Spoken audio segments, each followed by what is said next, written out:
Hello সবাইকে, আসসালামু আলাইকুম। ২ দিন আগে হচ্ছে আমাদের পুকুর থেকে মাছ ধরা হয়। তো ওখানে হচ্ছে ২-৩টা বড় বড় পুঁটি মাছ উঠে। তো ওইগুলা দেখে হচ্ছে আমি চিন্তা করছিলাম যে একটা পুঁটি মাছকে আমি ফ্রাই করে খাবো। তো যে কথা সে কাজ। তো আজকে আমি কাজে লেগে পড়লাম। তো এখানে হচ্ছে আমি হলুদ, মরিচ এবং ধনে গুঁড়ো দিয়ে প্লাস হচ্ছে লবণ দিয়ে আমি মাছটাকে ভালোভাবে মেখে নিলাম।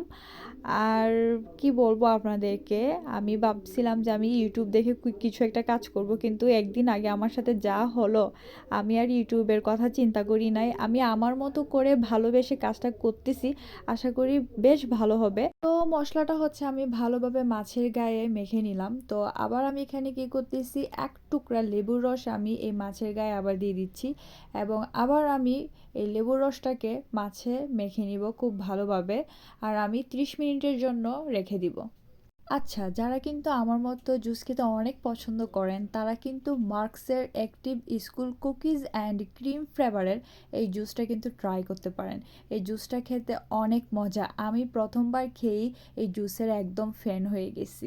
আর জুসের অফার করলে আমি কিন্তু সেটা একদমই মিস করি না।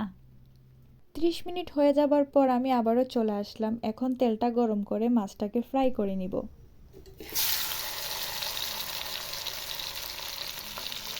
আচ্ছা, এখন হচ্ছে আমি চুলার আগুনটাকে একটু লো হিটে রেখে আমি মাছটাকে ভাজবো।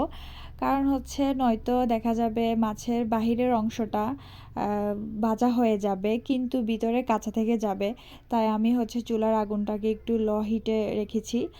আর আজকে হচ্ছে যখন আমি মাছটাকে ভেজে টেজে মানে নিয়ে বসলাম খাওয়ার জন্য, তখন বাবাও আসছে খাওয়ার জন্য। তখন বাবা বলতেছে, কি পুঁটি মাছের ফ্রাই খেতে খুব ইচ্ছে করতেছে এখন?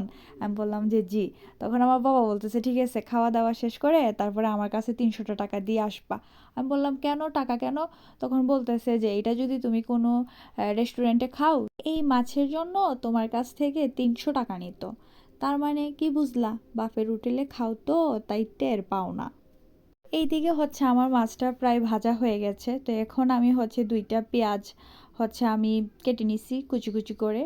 তো এগুলা হচ্ছে আমি এখন যে তেল দেখতেছেন এগুলোকে সরিষার তেল, আমি ফার্স্টে বলি নাই, আমি সরিষার তেল দিয়ে ভাজতেছি।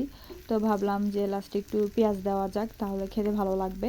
তো পেঁয়াজটাও প্রায় আমার ভাজা হয়ে গেছে। তো এই ছিল আজকে আমার মাছের ফ্রাই খাওয়ার দিন। আর খেতে কিন্তু অনেক মজা হয়েছিল, কি বলবো আপনাদেরকে, আমি ভাবিও নাই যে এই সামান্য কয়টা মশলা দিয়ে রান্না করলে আসলে এত টেস্টি হবে। আসলে সব মিলিয়ে ভালোবাসা ছিল জাস্ট এই।